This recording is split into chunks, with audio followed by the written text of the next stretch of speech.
Hello and welcome from the Flood Warning Branch here at the Flood Control District of Maricopa County. I'm Steve Waters, the branch manager. To my left is Dan Enns, our meteorologist. To my right, string gauge hydrologist Dave Gardner, and our fancy programmer and keeper of flood response plans, Sean. So this is the 2017 edition of our Flood Warning Users Workshop. We've got a few presentations for you guys today that talk about some updates to the program and some of the products that you guys use during the monsoon season. So next we're going to go through a short agenda where we'll show you the 5 different videos that will be featured. They'll also be available on our YouTube site individually, but this video has them all stitched together. So we'll go into that and enjoy the presentation.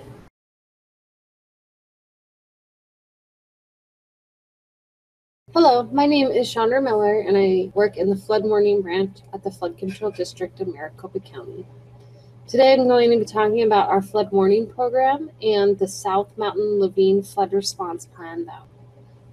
We have a number of flood response plans throughout Maricopa County. This map will show you the particular locations.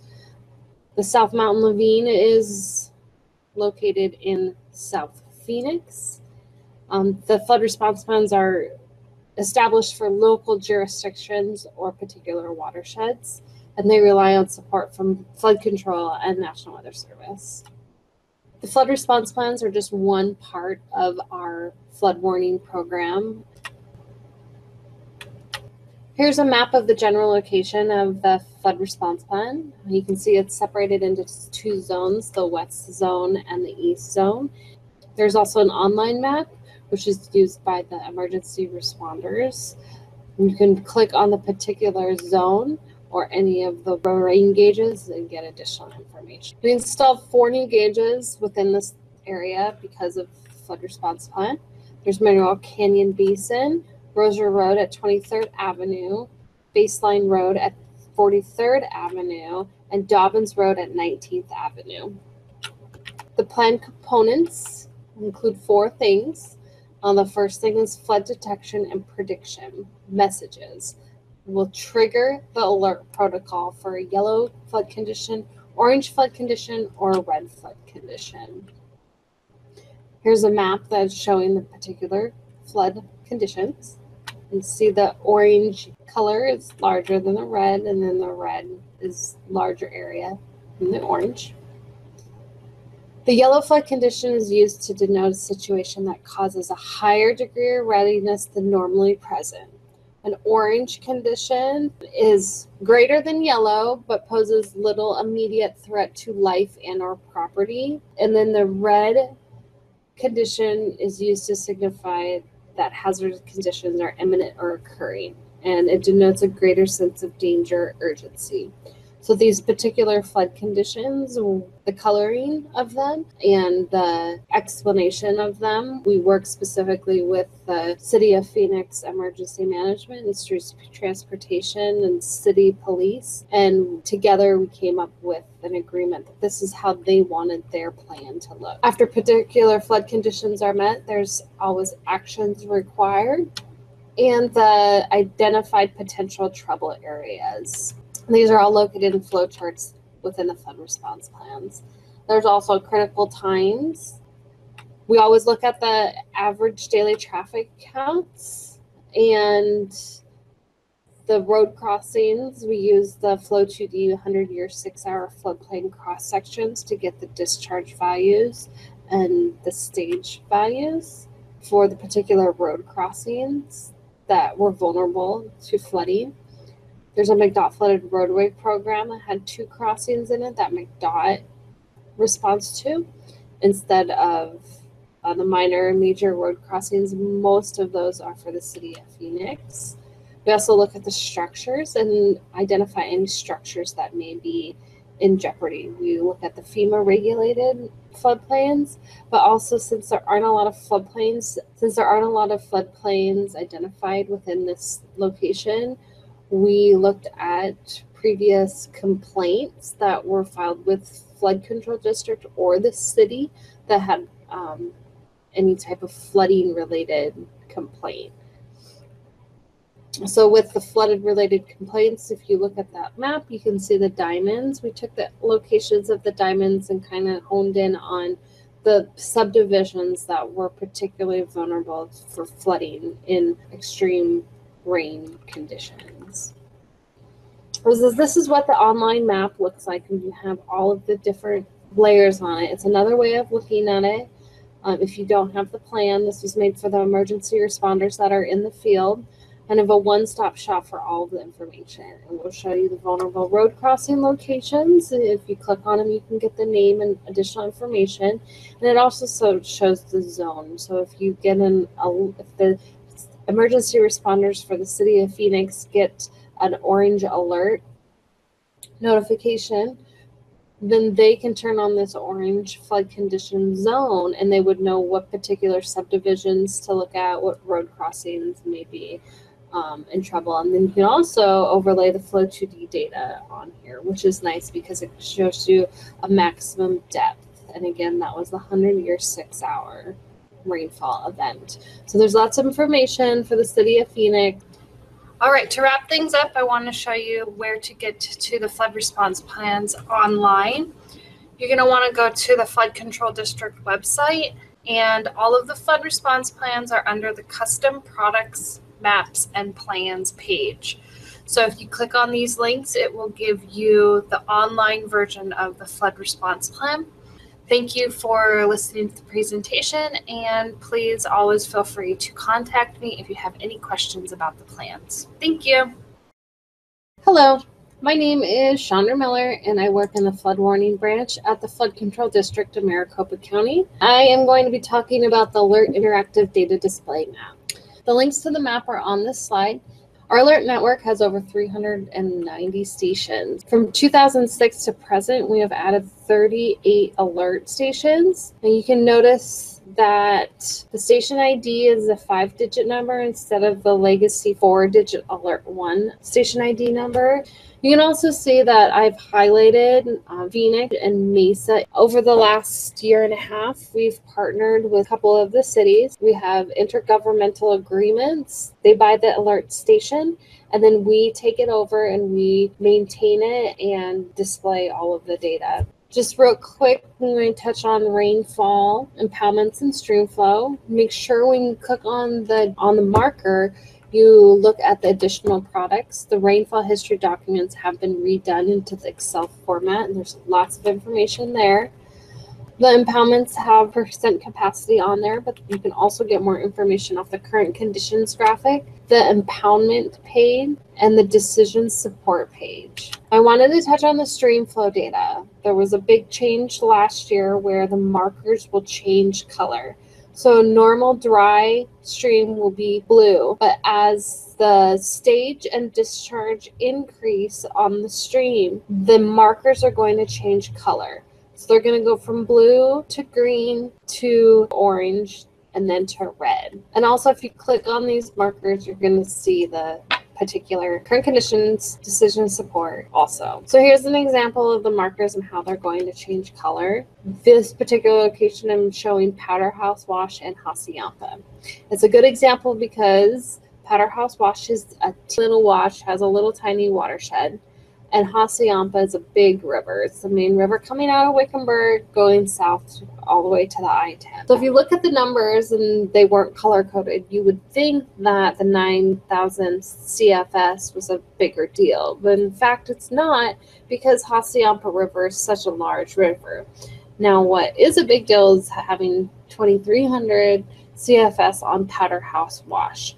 So this allows the user, not knowing the exact specifics on each wash and each location of the stream gauge, to kind of zone in on actually what is the major problem, where we're seeing higher flow.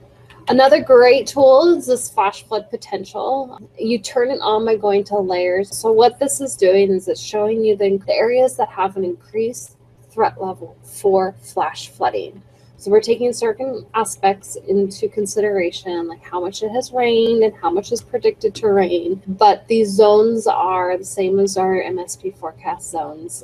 It's a great layer to use during events. And we have also added it onto the mobile version, so you can add it onto your phone and be able to look at it that way. The main links to the Google map and the mobile map have not changed, but the link toward this mobile tool site, if anyone's using it, has changed. Anyone ever has any questions about the map, just email me and I'll be happy to help you. Hi, my name is Lindsay O'Neill. I'm a part of the Policy, Planning, and Coordination branch at the Flood Control District of Maricopa County. Last year, we received grant funding that we were able to put towards an educational outreach tool for the public. This tool is called Interactive Flood Simulation. There's two parts that are not here today that are physical interactive water flow tables. And then the third part is what you see, which is the web application. The Interactive Flood Simulation web tool is meant for users to better understand how water flows in our desert, how properties can be affected by stormwater, and how flood conditions can affect operating a vehicle. At the bottom of the page, you'll also see a few buttons of different resources that we have provided. We have pictures and videos of these scenarios occurring in real life. There is also a glossary of the terms that includes images to better understand and visualize what is being discussed. And then on the right here, we have the Contact Us button. So if you have any further questions on the use of this tool, or if you would like us to come out and do a presentation, you would use that link. And then at any point while you're in the web application, you can select this home button on the left to bring you back to this screen. Now let's get started. When you select how water flows in the desert, you will be brought to this scenario page. On this page, you will select the terrain type and then the rainfall amount, and you will be able to see how water flows in the desert. There are two images on the left that help us depict the differences between the stormwater runoff based off of the soil preconditions of either being dry or wet. In the bottom left corner, you can select the play button, and a video will pop up to display a hypothetical scenario of how water would flow off a mountainous area in our region. And you can see all of these things for the other types of terrain as well. Now, the next scenario is how can stormwater affect your property? Here you will be able to choose the type of property and then the rainfall amount. The amount of rainfall you select will depict the water level on the image on the right. Please note that these are generalizations to show the possibilities of flooding. The location of the property in regards to the floodplain, the elevation of the structure, the property's features, and the amount of rainfall all will play a huge factor in how stormwater can affect a given property. And the last scenario we have included is how flooding affects operating a vehicle. Here you can choose different points of views to visualize a car attempting to go through a wash, as well as the rainfall amount. You have the option between low, medium, and high for all of these different scenarios. Specifically for this one, low is 6 inches. 6 inches of flooding depth, a pedestrian can get knocked over. And it's even high enough to reach the bottom of the car, which can greatly affect the control of the vehicle and could cause stalling. Medium is 12 inches of water that has the ability to push the vehicle, causing great difficulty in maintaining control, and the stalling of the engine is highly likely, causing serious engine damage. High rainfall is 2 feet of water. At 2 feet of water, vehicles will float, removing all possibilities of vehicle control. Engine damage is going to happen, and then there's also possible interior and body damage that is likely. And this concludes the demo of our interactive flood simulation tool provided by the Flood Control District of Maricopa County. To return to the home page, please select the bottom button on the left-hand corner of the home. Thank you. Well, hello, my name is Steve Waters. I'm the flood warning branch manager here at the district. I'm going to take you on a little tour of our new webpage. The webpage had a major redo back in the first part of June. It was designed so that all county departments would have a similar look and feel. The idea was to bring it all together in one format so that people felt more comfortable finding what they needed to find. So to find the flood control district, there's 2 ways up here at the top from maricopa.gov. One is to go to government and go over to agencies, flood control district. The other is residents, public safety, flood control district. So you click on either one of those and the flood control district main page comes up. It has a rotating banner here of pictures, and then flood control services below that, news flash under that, a little calendar. To get to the flood warning stuff, under flood control services, we're going to click on rainfall, water levels, and weather. So this is kind of our branch's main page right here, get weather information. Everything that was on our website before is here now. It just has a different look to it. So we start at the top with the weather outlook. Under rainfall data, there's some rainfall reports that are generated either daily or every 15 minutes. And historical data under that, a few maps, some compiled data products, and the rainfall history documents for all the stations. In water level data, we've got a couple of quick summaries, some text reports, and plotting and graphical summaries for the water stations. In weather data, there's some quick maps. These are generated on the fly, so if you pull one of these up, it's the most recent data. There's some current reports, mostly in text form, statistics by month, and then climate summaries. So for our weather stations that have 10 or more years of record, you can look up a climate summary and some additional plots and maps down here. The rainfall, the water level, and the weather, of course, all are collected and viewed on our interactive data map. If you want data from a particular sensor, no matter the type, you can get it here by filling out one of these two forms. If you want to find an alert sensor near your house or your business or your point of interest, there's a couple of methods here. This will pull up an ArcGIS info map that has all the gauges and their metadata and a photograph. This one is a KML file that you can download. Put it on your desktop, double click it, and it will open Google Earth and show you where all the stations are throughout central Arizona. There's some metadata still available here. So in custom products, maps, and plans, these are things the general public probably doesn't need or want to see, but our clients do. So clients from Lake Pleasant, people who might be interested in a flood forecast, dot users, and then folks who use our online flood response plans and maps.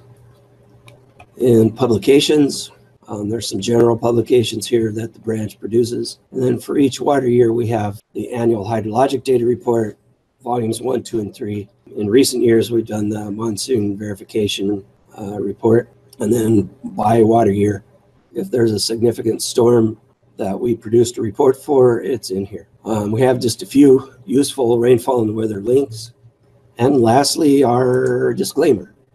So if you have a question, you can always contact us. And that about wraps it up. And be safe out there during the monsoon this year. Hi, this is Daniel Hens, meteorologist with the Flood Control District of Maricopa County. I'm here to talk about the 2017 official monsoon outlook published from the flood warning branch. Let's dive right into it. So when is the monsoon? The season officially runs from June 15th to September 30th. Even though that's the official start and end times, most locals here know that the typical onset, or when storm activity and subsequent rainfall begins, typically doesn't start till a few weeks after that. On average, that's around July 7th. We used to measure that by getting 3 consecutive days with dew point reading of 55 degrees or greater. In terms of rainfall stats, average season rainfall at Phoenix Sky Harbor is 2.71 inches. That accounts for roughly 30 to 40% of the yearly total. Our wettest season was 9.56 inches in 1984, with the driest season at 0.35 inches in 1924. Overall, we typically see around 11 days with rain at the airport. Last year, we had 2.49 inches at the airport, and that's considered near normal. Now, if we average all the rain that accumulated across the alert gauges spread out around the county, we had 2.63 inches, and that's right around normal, which is 2.96. So again, similar result. All right, here's a quick refresher on the North American monsoon. The name monsoon simply means seasonal wind shift.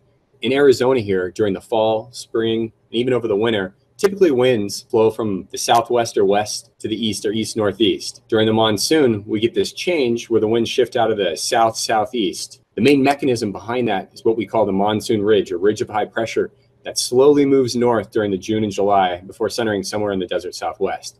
Clockwise flow around that high pressure center helps draw mid and upper level moisture from central Mexico and even the Gulf of Mexico. Intense heating across southwestern Arizona forms what we call a thermal heat low, and that thermal heat low helps draw moisture up out of the Gulf of California as well as the Pacific. It's important to note that that thermal heat low isn't necessarily always the driver for low-level moisture. Sometimes we get tropical systems, tropical disturbances, or even disturbances out of the Pacific Northwest, all of which can do the same thing. When we've reached the critical moisture levels, we get enough daytime heating, we tend to see thunderstorms forming over the higher terrain first. So that would be the Mogollon Rim or White Mountains or the Sky Islands of southeast Arizona. Then as we get later into the season, and sufficient moisture has occurred across the lower deserts, we tend to get thunderstorms there as well. Here's NOAA's Climate Prediction Center 3-month summer outlook for 2017. What you're looking at here is a 3-class forecast that's giving you a probability of above, below, or normal when it comes to a particular variable. So in this case, above normal temperatures are favored for this upcoming summer.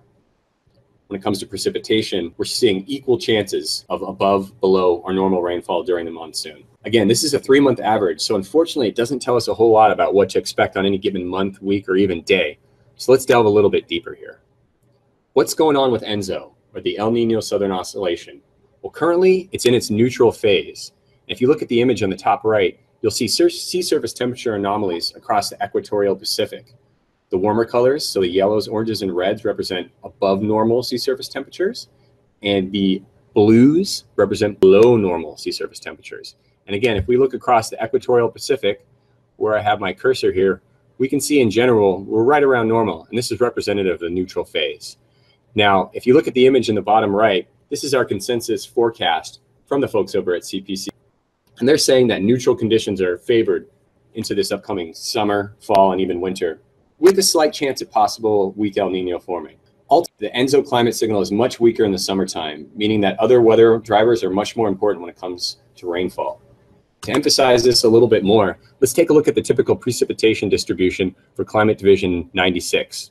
This is provided by NOAA NWS. So if you're wondering where is Climate Division 96, you can look in the little map on the top left, and basically all of Maricopa County, parts of Pinal, Yuma, as well as La Paz counties, and even a little bit of Yavapai County are all included. What we can see in these distributions here is that regardless of whether we're in a La Nina year or the distribution on the right, neutral, which is in the center, or El Nino on the left, there's lots of variability, but there's no real strong tie to greater precipitation or less precipitation. So let's go and take a look at monsoon ridge variability. The image you're looking at here is a 500 millibar geopotential height covering the last 30 years, or climatology. Higher heights are represented by yellows, oranges, and reds, with lower heights represented by the blues and then purples. Higher heights are associated with high pressure, and here we can see across Arizona, New Mexico, and Texas, this focused area, or what we'd say the monsoon ridge. Remember, wind flows clockwise around this high, so this is putting us in a favorable area for southeasterly winds, increasing moisture, and chances for thunderstorms. Now let's take a look at the global sea surface temperature anomalies. We're going to focus over the Pacific Ocean here. Again, warmer colors, the yellows, oranges, and reds, mean warmer than average sea surface temperatures, while the blues represent colder than average sea surface temperatures. Let's look at the Central North Pacific cold pool. So research tells us that when this cold pool is present, the monsoon ridge typically tends to be pushed a little bit farther to the south and to the east, or what we'd call maybe a southern Great Plains high or even a West Texas high. As I mentioned before, this can tend to put us into southwesterly flow in Arizona, which could limit the amount of moisture and may make it a little more unfavorable for thunderstorms across Arizona. But then again, this also opens us up to the possibility of tropical systems. Now let's take a look at that second box that's centered over the Gulf of California. So here what we're looking at are sea surface temperatures from the Gulf of California. The warmer the temperature are associated with the warmer colors, so the greens, yellows, and oranges, and then cooler temperatures are by the blues and purples. Let's focus in on the Baja California, the southern part and central part. Here, the key isotherm we're looking for is the 26 degrees Celsius isotherm. And as we can tell, pretty much all the waters in this part of the Gulf have already exceeded that amount. And that's good, because that's what helps propagate the monsoon ridge further north, and again, giving us that extra supply of low-level moisture. However, now let's focus on the northern Gulf of California, as this is the most important piece. Research has told us that as soon as the sea surface temperature average gets above 28.5 degrees Celsius, approximately 80% of the rainfall that we experience across New Mexico and Arizona comes after that point. As you can tell here, on average, we're around 25 to 26 degrees Celsius in this region, and that means we still got another couple of weeks to go to warm up Now we're looking at the western U.S. precip for the previous winter. And here what we can see is a lot of rain and snow during last winter. Whether you're in the desert Southwest, whether you're in the Great Basin, or even the Rockies, it was quite a good year. You can also see here up in the Pacific Northwest, designated by the red circle, drier than normal conditions. Now, why this is important is because research has shown drier monsoons tend to follow a wet winter, especially when it's across the desert Southwest, Great Basin, and Rocky region, along with the drier Pacific Northwest. The line of thinking behind that is that all the added precipitation during the winter months changes soil moisture conditions, as well as the vegetation. Furthermore, snowfall, for example, in the Rockies can limit the amount of spring and even summer insolation on the higher terrain areas there, which are critical when it comes to getting the monsoon ridge to move north. Now let's take a look at the East Pacific Hurricane Outlook provided by NOAA's National Hurricane Center. The image you're seeing behind there may be familiar to a lot of you. This is from last year in September with Hurricane Newton. Many folks that live in Southeast Arizona remember this, because there were torrential rains that fell from the Tucson area, east in the Sierra Vista, straight into southwestern New Mexico. It's quite an impactful rain event for all those folks, again, living in the area. So what about the outlook? So the folks over there are saying we're looking at a normal to above normal season. What that typically means is anywhere from 14 to 20 named storms, 6 to 11 hurricanes, 3 to 7 of which may be major. This is really comparable when we take a look back at 2016, which was considered really active. Again, all it takes is one of these tropical events and just the moisture from it to really help enhance our rainfall during the second half of the monsoon. Some final thoughts. We took a look at the forecast from the Climate Prediction Center. Again, that's calling for above normal temperatures and then equal chances for above, below, or normal precipitation. When looking into some of the other predictive factors, we're tending to see this bias towards a later possible onset to the monsoon and then a drier than normal start. So we're talking about July. Now, the other thing that we may be noticing or taking from this is that tropical systems are definitely going to be the main wild card for the second half of the monsoon. It only takes 1 or 2 heavy rainfall events to reach the historical monsoon rainfall quota. That 2.71 inches that you see at Phoenix Sky Harbor, it doesn't take a whole lot to get to that amount. We can get that over a couple of days or even in one event, similar to what we saw in 2014. You also want to remember that any location in the Phoenix Valley, or South Central Arizona for that matter, is subject to flooding or flash flooding problems if enough rain falls in the proper duration. Now is the time to prepare, and there's lots of information available.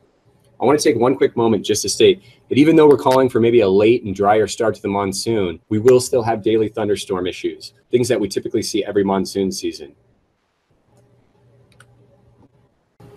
All right, thank you for watching. I hope you enjoyed what you've seen. And if you have any questions, please feel free to contact us. Bye.